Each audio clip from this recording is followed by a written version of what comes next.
ঘড়ির কাঁটা, এখন রাত্রি 9টা। সন্ধ্যের থেকে তো প্রচণ্ড বৃষ্টি হচ্ছিল। সবেমাত্র রান্নাবান্না শেষ করে রুমে গিয়ে একটু বসলাম রেস্ট নেব বলে। এমন সময় দেখি হঠাৎ করে কলিং বেল বাজছে। দরজা খুলতে দেখি এই যে বিহু ড্যান্স করতে এসছে। আগে জানেন তো বাড়িতে বাড়িতে আসতো না, ওই জবের থেকে ওয়ার্ল্ড গিনিস বুকে নাম উঠেছে সেই বছর থেকে দেখি বাড়িতে বাড়িতেই বিহু ড্যান্স করতে আসে এবং যার যেমন সামর্থ্য সেই অনুপাতে ওনাদেরকে হেল্প করে এবং সেটা পেয়েই ওনারা ভীষণ খুশি হয়ে যায়। এই যে আমার বাড়িতেও এসেছে, তাই ভাবলাম এমন একটা সুযোগ ছাড়া না করে আপনাদের সাথে শেয়ার করি। আসামের বিহু ড্যান্স আপনাদেরও দেখা হয়ে যাবে, আশা করি আপনাদের ভালোই লাগবে। আর আসামের বিহু উৎসব জানেনই তো, এই সময় এটা চলছে রঙালী বিহু, প্রায় 1 মাস যাবৎ চলবে।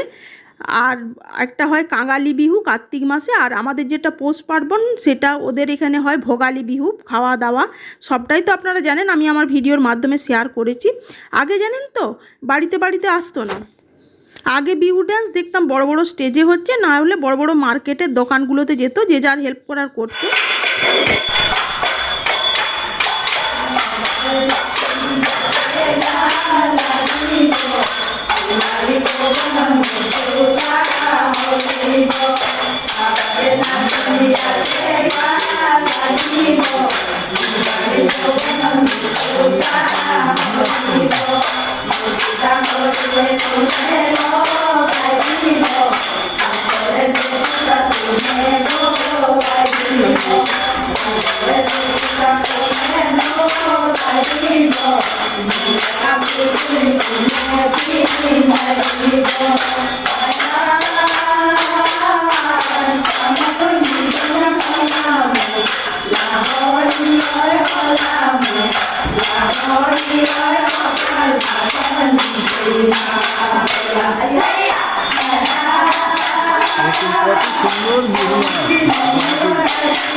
বিহু বিহু আইয়ে বড় সুন্দর, কত সুন্দর নাচবে, এত মনোরম এবং এত সুন্দর।